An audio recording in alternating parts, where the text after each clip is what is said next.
Assalamu alaikum. You're watching Views and News and I'm Faisal Rehman live from our Islamabad studios. Today we'll be talking about this rising Islamophobia in India. Forget about what happened after Indians lost their first match against Pakistan in the T20 World Cup. And interestingly, we all witnessed, starting from the top north, from the Indian illegally occupied Jammu and Kashmir, the way Muslims celebrated and supported Pakistan. Most of those teachers and the university students were all booked under certain sections and were jailed. Now, this is what India is all about. You talk about the 1996 semi-final when India lost to Sri Lanka, and we all witnessed that for the first time in history, a match was stopped because of violence. They started burning their own stadium. So, the match came to a halt and eventually 2 points were granted to the Lankan team and they ended up playing against Australia and they won. Now you talk about the recent happenings. The word Muslim is not at all acceptable to the Indian fascist regime. You talk about Amit Shah, you talk about Jai Shankar, you talk about Narendra Modi, you talk about the Chief Minister of UP, or you talk about the other main decision makers in their parliament. Anti-Muslim sentiments do not only prevail, they are at their optimum level. Look what is happening in Bangladesh when certain Hindus were targeted, and prior to that, their Prime Minister warned the Indian Prime Minister that this could happen and this could lead to bloodshed, but nothing. After the CAA, the Indians believe that India is only for the Hindus living in India, not for the minorities like Muslims, Sikhs, Jains, Christians perhaps, and most of all the lower caste. They are forced to convert into Hindus, and all those who became Muslims or Christians, they were told to either leave or convert back. This is what is happening out there. This is a reality. Now, before I introduce you to our prominent guests, our production team has prepared a report. Let's watch that. The ultra-right BJP's Narendra Modi era is getting worse with every passing day for the minorities of India, specifically the Muslims. The terroristic-tainted policies and their respective implications have seeped deeply into the roots of Indian domestic policies as well as in the Indian society. This was proved when India's social media blamed, abused and criticized Indian cricket team's only Muslim player, Mohammad Shami, for being unfaithful and bribed by Pakistan after India was defeated by Pakistan's team in the first T20 World Cup encounter in Dubai. After India's loss, Indian cricketer Shami's Instagram got hundreds of abusive messages, some of which labeled the fast bowler a traitor and a sellout. Some posters even called him a Pakistani, suggesting he should be thrown out of the Indian team. Moreover, the Kashmiri students were also assaulted because they were celebrating the victory of Pakistan.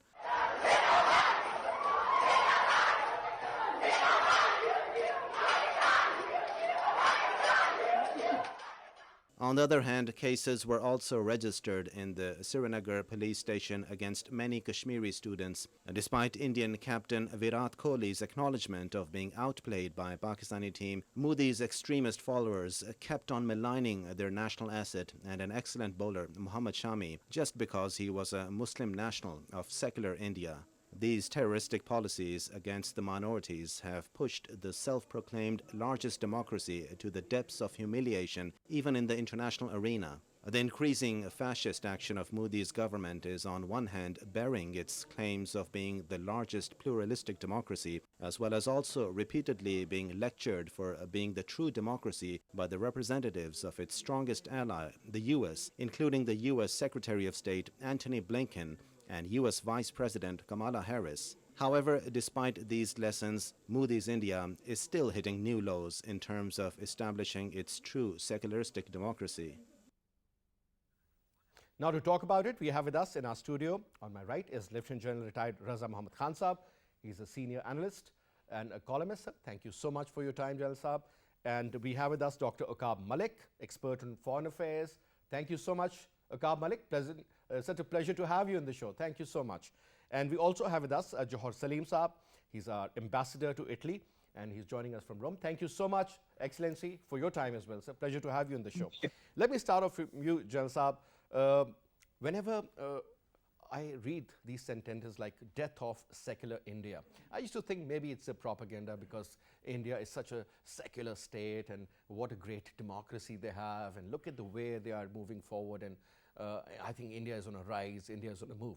But perhaps that was because of the Indian media and the kind of India they were showing to the rest of the world. But sir, in reality, once this RSS government took charge, Mr. Modi became the Prime Minister of India. Forget what happened in 2002 in Gujarat as the Chief Minister when he was in power. But sir, currently, it's all about Hindus, Hindus and Hindus, and especially those who are extremist Hindus. Look at what is happening out there. It's Islamophobia at its optimum level. And interestingly, sir, if you're a Muslim, you are considered a traitor. Look at what happened in that cricket match, sir. Muhammad Shami was threatened because he was a Muslim. I mean, so many other players. I mean, why not Rohit Sharma, who was bowled out not only in this match, but in the previous 2017 final against Pakistan also on the first or second ball. But nobody talks about him. All the problems and cases are made against the Muslims, whether it's Azharuddin or it's the Pathan brothers or it's SKYPE or you name it, all the Muslim players. So is this the way forward, sir? Or this is an absolute disaster for the India? Okay, Bismillah ar-Rahman ar-Rahim. First of all, I think it was very unfortunate that this time the T20 World Cup has been politicized by India at the outset and politicized against its own players who have been their ace players in the past, unfortunately. But this is not something new, you know, if you recall, they have used, the sports even as a weapon against Pakistan a number of times in the past. And they have even brought in terrorism. If you recall, you know, the attacks on the Sri Lankan team in Lahore. Correct, sir. They were sponsored, by India. And now, you know, very recently, the fake threats to the New Zealand team. The government of Pakistan said that, you know, they emanated from someplace in India, and therefore, you know, they cancelled their tour. Despite the fact they were giving the presidential level security. They were, yes. So this is very sad, and this is unfortunate. And more unfortunate is, the framing of charges against those Indians, I would say, and Kashmiris and Muslims who felt happy, at the very good performance of the Pakistani cricket team. Put under anti-terror law. Yeah, Imagine. put under anti-terror law. That is not even bailable, sir. For which they say that, they can get 7 years jail. Yes. And those poor students, who are actually celebrating, they've actually given some explanations also by saying that, when the Indians, when they were batting, so they've been actually clapping for them as well. So I think, and because Mr. Amit Shah was there in Kashmir. Exactly. So I think he is the one who has pushed it. And the outcome is going to be more further alienation now of the student community of Kashmir and all the Muslims of India, because they have seen it now, with their own eyes, that no matter what you do for India, they will be actually called traitors, and there is no getting away from that. They have been linked in the past just by suspicion of keeping beef in their refrigerators. Imagine. They've been forced, to chant the slogans of Jai Shri Ram, and if you do not do that, then they are told to go to Pakistan. Recall, on 16th or 17th August, when there was a changes regime in Afghanistan, and some people were happy that, at least some change will come, some positive change will come to Afghanistan. Muslims were blamed for that, and they were told that, why are you doing that? You better go to Afghanistan if you are happy with whatever is happening in Afghanistan. And, their cry is that Musalmano ke liye ek hi stan, ya Kabristan ya Pakistan, and now they've added even Afghanistan to that. So I think the international community, particularly the United States, needs to take a serious note of what they are doing. They should actually see, what they have done now. on the cricket ground, that this is discrimination, this is racism. Absolutely. You know, extreme racism. And therefore, they should not keep quiet about that. Otherwise, what is the world going to say about that? President Joe Biden came into power, and one of his pre-election manifesto was that human rights is going to be on the top. Not a word about it yet. Yeah, not a word about him. Even the Vice President, Kamala Harris, had talked about that, but even they're quiet about that. The U.S. Council of International Religious Freedom, every year they have placed India as a country of particular concern.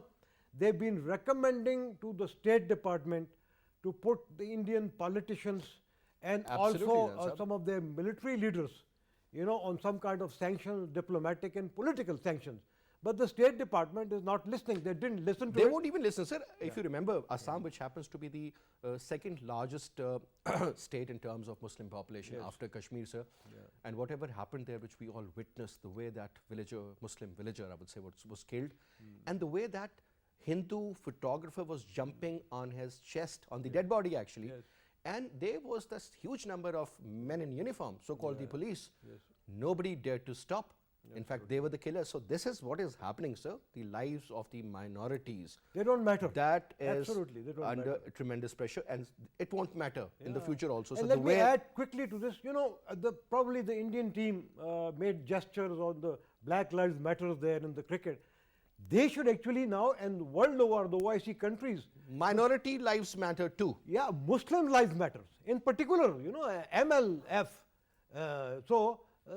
MLM. We should start that movement. I think Pakistan should take a start, and the rest of the OIC countries should follow suit. And even I think other people of the world, they should understand what is happening, particularly in India. That's so true, sir. Now coming to you, Malik Saab, now I'm sure you must have been glued to the television screen watching the Pakistan-India match, and whatever happened after that. I mean, look at the social media, look at the Twitter, look at the kind of memes that were made. But sir, they were all funny when it comes from the Pakistani side. Nothing of that sort where we would criticize a particular segment. But sir, in India, it was the other way around. Hatred for the Muslims, and in particular for the Pakistanis, was so obvious, was so visible that nobody can believe that. How come the Indians, I mean, they have turned into these monsters, having such negative sentiments about the Pakistanis and the Muslims in India. The way they have criticized their Muslim players, in particular Muhammad Shami. I mean, nobody knows. If he goes back, somebody shoots him or something of that sort happens. Who is going to be held responsible, sir? It's a very, very disappointing situation in India. I find that although against the protests of the Indian government, I think this is primarily planned to instill hatred against the Muslims. And Modi is known for this from many years before, when he was in Gujarat, and what he did to the Muslim community there. I think that lives on with him, and the philosophy that he has instilled within the Indian community, because he utilized that. He manipulated the idea of the Hindwata, which was originally about the essence of living and in a peaceful manner, but has been twisted completely for the basis of Hindu nationalism, to the detriment of all the minorities in India. I think the Muslims are the largest minority, you could say, but other minorities are suffering, like the Sikhs and the Christians and the Buddhists and many others. I think that Modi himself wasn't able to really challenge the existing status quo when he suffered the elections, unless he did what, for example, Trump did in America, and that was to manipulate the situation on the basis of division. And that's not how you govern a country. You don't govern a country by dividing it. You govern a country by uniting it. And he's done the complete opposite. He's instilled this hatred within the Hindu community against the Muslims, and reached back to centuries before battles and processes that occurred that are forgotten in history, ancient history. Yet he's instilled that and utilized these for his propaganda, to manipulate the population, and largely illiterate population, by the way. That is his support base. And illiterate in the sense, not just ABC literate and their alphabet, but historical and understanding. They've been manipulated through the through the media, and their mindsets have been conditioned. This is psychological warfare on a grand basis on its own population. This is disappointing at the most. And what is more disappointing? What is more disappointing is that the Western media doesn't cover anything. It is absolutely blind to what is happening. Yes, there are a few people who recognize what's happening, but the governments insist that there's nothing happening, that they're not covering the atrocities in Kashmir. They're not covering what happened after this game. You don't even know about it. I've read up on lots of internet blogs about how certain commentators are appalled at the behavior of Indian population, for example, how they're attacking students, how people are going into homes and pulling out people, naming them, like you said, as Pakistani, which they're not, they're Indian, beating them up basically because they're Muslim. And this is the trend, by the way, in many countries. It's not just India, but it's more rampant in India. And something that must be condemned and must be raised at the highest platforms in the UN. But then I'm quite disillusioned with even the UN if it is raised, many the ways. interesting part is the world will listen to it or not. That's the point. That's We what I'm expect saying. Some I'm sort quite of a disillusioned with the reaction. UN. UN was created on the basis of the existing world order at the end of 1945. It doesn't reflect the way the world has moved. Decolonization, independent countries everywhere who have a right to exist. And their interests must be espoused as well. Do you get that? No, everything is vetoed based on the existing 5 permanent members. Yes, even India would argue about that. Yet, I think that the world is changing as well. In the Western world will excuse anything to maintain global power because it's been challenged by China. And they will support a virtually fascist regime in India, which is becoming more and more fascist every day as it goes by. And I'm a very objective person. I'm a very objective person because I've always been critical of everybody and every government and every action that's taken. If it was negative and against humanity, I would criticize it. And this is not me because I'm from originally Pakistan.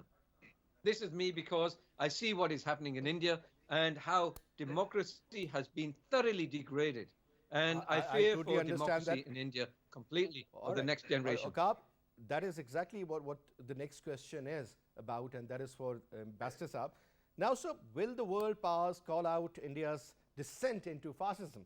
And secondly, I mean, when Dr. AQAB said that it seems more like a geopolitical or a economics issue, sir. Let's throw light on that aspect, sir. Since you are an ambassador and your way of looking at the issues, it has a very different perspective. Let's educate us on that. Thank you. Well, first of all, I would echo the sentiments and the views expressed by the worthy panelists here. In terms of how the world views it, first of all, let's talk about the media, because media is the eyes and ears of the world. But I would say that generally, media ignores a lot of things happening in India, which if they would have happened in any other country, they would have been blown out of proportion, particularly countries like Pakistan, which are probably not really on the, on the right side of some particular powers, But on the other side, we have to remember that ever since this 2019, 5th August, Indian actions happened, I've seen unprecedented coverage of atrocities in Indian illegally occupied Jammu and Kashmir, more than I had seen in the previous some decades, I would say, over the entire diplomatic career. So that happened for the first 6 months, perhaps a year as well, but then gradually it started tapering off. The media lost interest. Now, at least the media took cognizance, so that there was sort of the buzz in the world was watching. But did it translate to action within the political leaderships of the important countries? I don't think so. there it was, as we noticed, was generally ignored. Okay, the human rights organizations, they took note.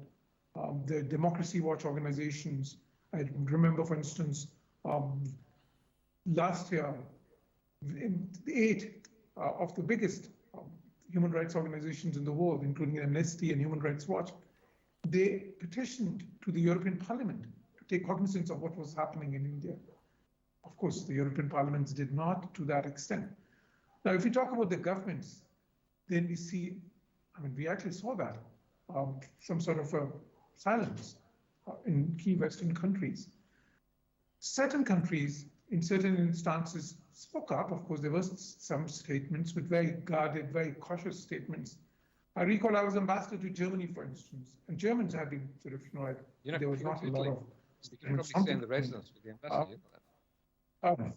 Yeah, but sort of, I remember I took up this issue, particularly just before Chancellor Merkel's visit to India, that very famous visit to India. And it'll organize residence for us and full protocol. Comes in handy, isn't it? Okay, so what happened was that during that visit, Chancellor Merkel did speak about what was happening in the human rights aspects of the violations which were happening in the Indian illegally occupied Jammu. That was one of the rare instances. But on the whole, I would say, if you talk about the Western countries, if you talk about the Western parliaments, if you talk about the Western alliances, they have been largely ignoring that. And the reasons are obvious, because what are the reasons? The reasons are geopolitics, of course. India, there's this Asia pivot by the US, this Quad, as we sort of, this whole game which is being played on, and where India is seen as an important player.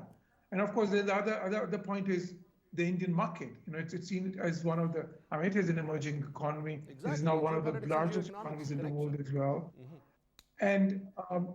And because of that, I think many Western countries, they ignore because they want that market. European Union, for instance, some of the largest economies, like the UK, for instance, the US, Germany, France, you see that because they see that. And also they see it not only in terms of what the Indian market is worth right now. They also see it in terms of the future potential. What I've understood that, when it comes to geopolitics or geoeconomics, these values and ethics and norms, they do not matter. Basically, it's your own interest and the interest of the other country. But sir, I'll just get back to you, Ambassador Saab. Let me also engage General Saab here. General Saab, a couple of points, sir. There were reports that the Kashmiri students, Muslim students again I'm talking about, they were attacked all over India, wherever they were in various universities. Now, don't you think that is the major humanitarian issue, sir, when it comes to, forget about the people living in Kashmir.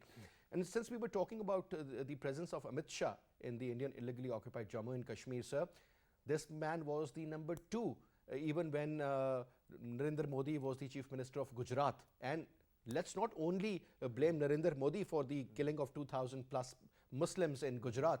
It was Amit Shah also. And the moment Narendra Modi came into power, he was his right-hand man. So we shouldn't expect the word in Urdu, as they say, we should not expect khair from him. Absolutely, we need to understand that hatred of all minorities, particularly Muslims, Sikhs, Christians, and even Dalits, that is actually, the basis of the political strategy of the BJP and the RSS, because that is, that is what attracts votes for them. And this was one reason. Of course, add to that, the hatred for Pakistan. So it got them, 2 terms. But actually, India is treading on the path of suicide. I think the earlier they understand this, the better it would be, one. The second thing is that, continuously since, the BJP has come to power, the truth of the two-nation theory is getting validated and revalidated time and again. And I think the people of Pakistan should know that how lucky we are to be independent today. And, if they imagine that at the time of partition, there were some people, some even Muslims who wanted to stay in a united India. So now they are realizing, that that thinking was absolutely wrong and disastrous. But that is now again being understood not only by the people of Pakistan but also by the rest of the Muslims, that that is something which should actually now unite them. And unless they get united, they will be subjected to this kinds of brutalities. Again, the other important point is that the BJP and the RSS have, they have politicized the Indian armed forces, and they have been used for their political gains. And because their nuclear weapons are now under the control of the BJP and the RSS, they are actually in the wrong hands, and the United States and its partners and allies should be worrying about that. Even the OIC should be worrying about that, because to the Indians, not only the Indian Muslims, but all Muslims all over the world, they are their enemies, and you can expect anything from them. I would now like to, read to you. You talked of the human rights and the Universal Declaration of Human Rights. It says only one short para from that, that whereas it is essential if man is not to be compelled to have recourse as a last resort to rebellion against tyranny and oppression, that human rights should be protected by the rule of law. Unfortunately, this is not happening in India, and I think the earlier the West recognizes this, the better it would be. I'd also like to refer to the UN Human Rights Commission, UNHRC resolution of July 2020, which specifically prohibits religious hatred and online as well as offline. Incitement to discrimination is again strictly prohibited in that.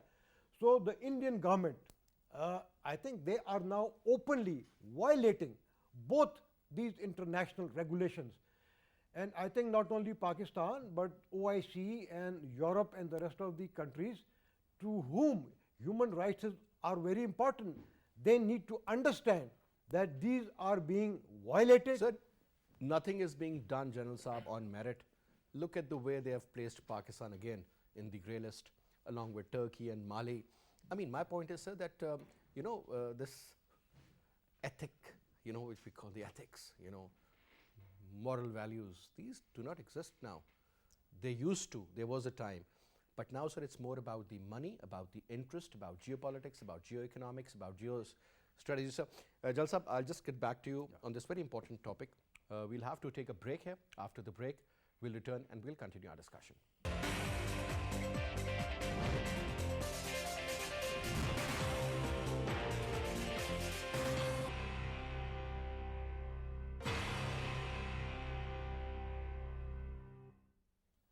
Welcome back after the break now. General Saab, if you allow me, sir, since we are running out of time, a couple of points that I want to raise, and I would like our friends in UK and in Rome to talk about it.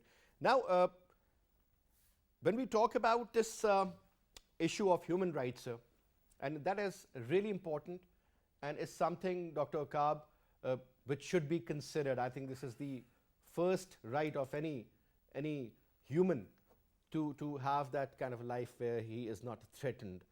But sir, if you look at the kind of visuals normally, I wish I could show them on air, sir, but we cannot because of certain restrictions of what you cannot show on the television screens. Sir, India for sure is not becoming, has become a state where extremism is nurturing. And interestingly, the one who is feeding this is nobody other than the Prime Minister, their Interior Minister, their Foreign Minister, their National Security Advisor. But I would like you to, in fact, reflect on one very important point. I was listening to about an hour-long interview, not an interview, it was perhaps a debate, and the former Chief of Army Staff of India, who is currently the Chief of Defence Staff, General Bipitravan, he was talking about the clash of civilizations. And he gave a very, very comprehensive, in fact, an idea about what could happen in the future. He said, well, the Japanese have their own civilization, Chinese, the Sinos as they call, they have their own. You talk about India, the Hindus, the Latin Americans, the Western, as we call it, this in fact consists of UK, Canada, America, Australia, the white man, the AUKUS representation is also something of that sort. And then he was talking about the African and then the Muslim. Now, and obviously Russians, the Orthodox, as I earlier mentioned, along with the Eastern European countries. Is this what seems to be happening in the future at some stage, sir? Is this what India is gearing up? How do you see this, Dr. AQAB? Faisal, I think we talked about this a couple of weeks ago. Yeah, because when you had this is Manjeet, something which really touches my heart. I know, I appreciate it. And it was a good idea. It was thoroughly debated, the Samuel Huntington's Clash of Civilizations. And I explained before that there is no monolithic, whole, undivided entity around the world, such as a civilization, like the Islamic civilization, or there's quite fragmented, or the Buddhist, and even the Hindu civilization, or the Japanese, as you mentioned, the Western civilization. Look at the atrocities that occurred in Europe when they massacred each other. Tens of millions of people died over the few wars last century.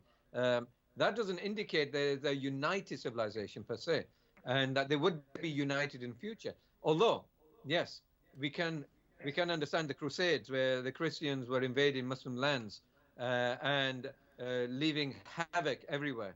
And then, obviously, against the Chinese, the Brits, when they colonized China, how they treated them and degraded their structure and governance structure to point of subservience in a way. But that was, as you mentioned earlier, it was all about money. It was all about personal gain. It wasn't about one individual, one whole civilization attacking another. It was European countries individually competing with other European countries to gain territories abroad because they had a competition within Europe. And unfortunately, the rest of the world suffered. That could be translated into actually what you're mentioning just before you asked this question, that things have changed, but they actually haven't. The world is still a mess. We're on a journey towards a better future. In fact, the relationship between India and Pakistan has been much, much worse previously. During wars, you remember these things, the wars that we've had with them. So in real terms, if you look at it statistically, it's not as bad as it was. However, having said that, the trend that is occurring in India at this moment in time is negative. And it goes against what we've been taught as we grew up, the idea of democracy, nurturing people, providing human rights to other people, believing in the idea of United Nations. And unfortunately, there's been a breakup of this. And a lot of people, a lot around the world, are beginning to recognize that was maybe the world is not ready for that yet.